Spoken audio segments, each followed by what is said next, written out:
Will you commit here today to stop paying your employees to harass customers? Can I ask a question? So I'd like an answer to mine first. we will look at that, but I don't. That doesn't sound like a yes or a no. Can you just say, yes, we will stop paying our gate agents to harass our own customers? First of all, you're not a victim here, Mr. Biffle, okay?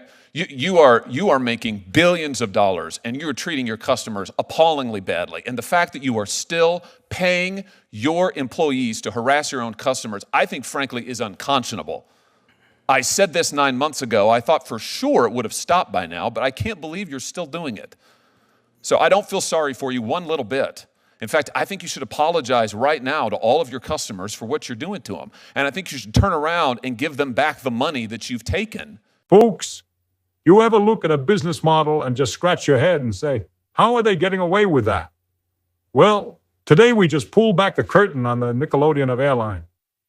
The man we just saw is the CEO of Frontier, or as I call them, the bag tax bandits. And he's sitting there with the 1,000-yard stare of a man who just got caught with his hand in the cookie jar, the $40 million cookie jar, that is. Senator Hawley is asking a simple, beautiful, free-thinking question. Why are you paying your staff a bounty, a cash reward, like they're hunting fugitives just to block Grandma's purse from getting on the plane? I mean, who writes this corporate policy? The Grinch? It's not just unconscionable, it's practically a Dr. Evil scheme where the pinky finger raise is replaced by a baggage sizer. Look, we're going to roll the full tape and expose this corporate nonsense. But if you're tired of paying for the air in your tires and the salt on your pretzels, then do me a favor. Hit the like and subscribe buttons right now. And answer this in the comments. If this whole operation were a corporate cartoon, what absurd catchphrase would the bag tax bandits mascot scream every time they tagged a traveler? Keep it clean, folks. We've got standard. Let's get to the bottom of this. Mr. Biffle, if I could just start with you. About 9 months ago, your chief commercial officer testified to me that Frontier pays its gate agents bounties to stop paying customers from carrying bags onto the plane. Is this still happening?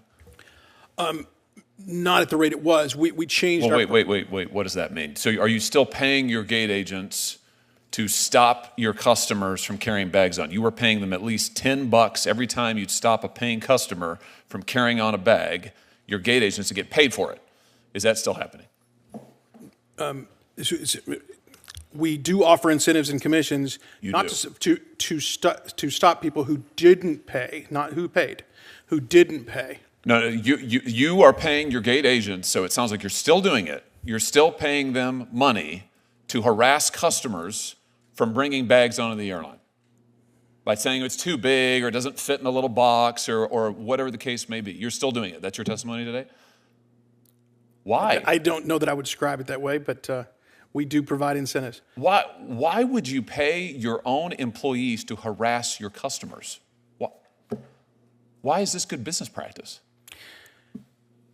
Unbundling enables us to offer low fares. And the lower fares, many people could not afford to fly if they didn't have the lower fare option. But in order for the system to work, everyone has to be treated fairly. And when people then, a small percentage. Wait a minute.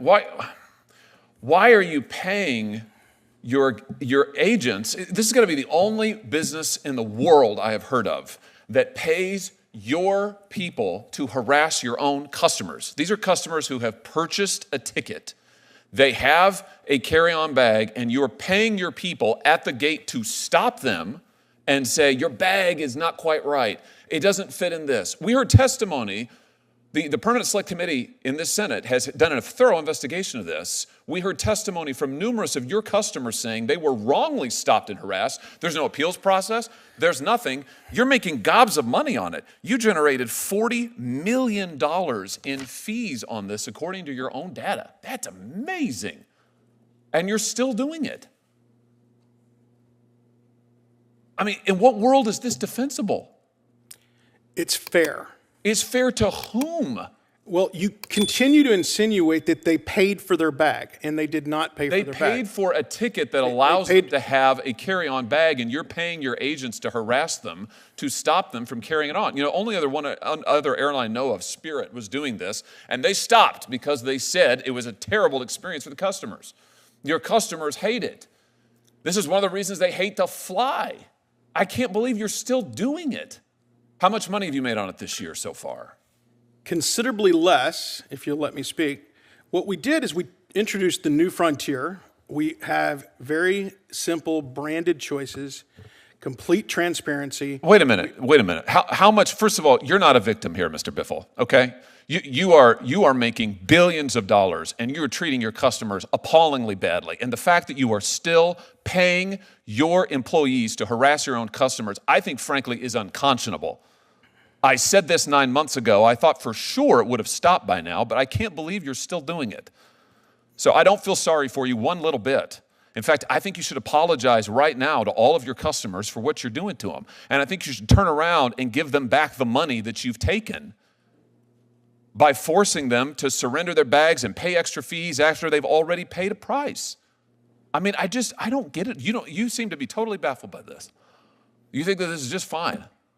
I'm not baffled. I think you're insinuating that they paid for a bag that they didn't pay for. No, I'm insinuating. I'm not insinuating anything. I'm accusing you, actually, of doing something that I think is wrong, of incentivizing your own employees to treat your customers badly. And the money you're making on it is astounding, just astounding. $40 million in fees. 62% of your revenues come from these ancillary fees, of which these additional baggage fees are part of it. And you just seem to see nothing wrong with this. I mean, do you not understand this is why people hate to fly? They hate that they are treated terribly when they go to the airport by airlines, and you're paying your own people to do it. Do you want to say anything to your customers or to the flying public? I think we've made huge progress in this area this year. We have introduced, as I started to say, we've introduced an economy product. That product is for $20 to $30, gives you free change fees, free seat assignment, carry-on bag. The persons that you're discussing are the people who bought a basic product, not that product, and they didn't pay for it. Will you commit to quit giving incentives to your employees to stop customers and take their bags away? Will you stop that? Your other airlines have done it, your competitor airlines, your peer airlines. Will you commit here today to stop paying your employees to harass customers? Can I ask a question? So, I'd like an answer to mine first. We will look at that, but I don't. That doesn't sound like a yes or a no. Can you just say, yes, we will stop paying our gate agents to harass our own customers over their bags? We are not harassing customers. Yes, you are, and I invite you to read the report by the Permanent Select Committee of this body that investigated this and took testimony from your customers. Indeed, we took testimony from your own executives on this. This is a reality. Or alternatively, you could go out to DCA here and go and ask some of your customers how they feel about it. I know what they'll tell you. They'll tell you what they told us. They hate it. They feel badly treated. They feel like they're treated like cattle. And you're making tens of millions of dollars off of it. And I just think that's wrong. All right, folks, we've seen the whole circus. And let me tell you, I have more respect for a used car salesman trying to move a lemon than I do for that testimony. The only thing missing was the soundtrack from a low-budget villain movie. The core defense we heard, and you really have to admire the creativity, is that this whole system of paying bounties to gate agents is somehow fair. Fair? Let's talk about fairness in the context of a free market. Fairness is when you advertise a service for $50, the customer agrees, and they receive the $50 service. It's not when you advertise a service for $50, then deploy a pseudo-armed tax collector at the gate to demand $40 more, all while insisting it's for the customer's benefit. This isn't about making flying affordable, and this is about making corporate profits unaffordable to challenge. When a business model hinges on confusing the consumer and monetizing the inevitable frustration, you fail the basic test of capitalism. Capitalism thrives on trust and transparency. What we're looking at here is a perfect case study in the illusion of the low price. It's like ordering a $10 steak dinner only to discover a $5 plate usage fee, a $15 sizzle surcharge, and a $20 chewing rights tax. They keep yelling unbundling, But they're not unbundling, they're rebundling the price into a penalty. And the CEO, he was confirmed in his position. That means the people above him looked at this practice, this corporate strategy of paying employees to argue with customers, generating millions in surprise fees, and said, "Yep, approve." That tells you everything you need to know about the priorities in that boardroom. It's not about customer service. It's about maximized extraction. His whole line about customers not paying for the bag. That's the most absurd legal fiction I've heard since the government tried to define what an is.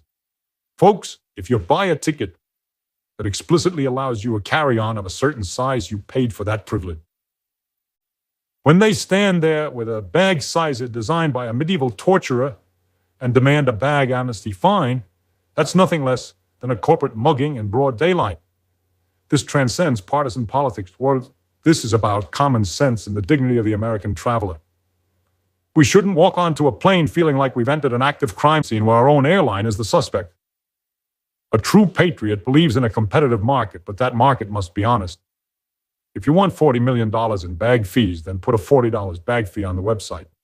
Don't delegate the dirty work to a gate agent and call the person incentivized. They are being paid to be the bad cop for a company too cowardly to be honest with its own price tag.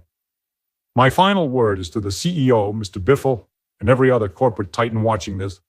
The American consumer is not your endless ATM. When you stop respecting the people who sign your paychecks, you stop deserving their business. And a free thinker knows the best market correction isn't a new government regulation. It's taking your wallet to an honest competitor. It's time airline executives stop treating us like cattle and start treating us like customers. Because once we walk away, all the incentives in the world won't save the balance sheet. This is Liberty reminding you to demand honesty, demand dignity, and always keep on free thinking. God bless, and I'll catch you next time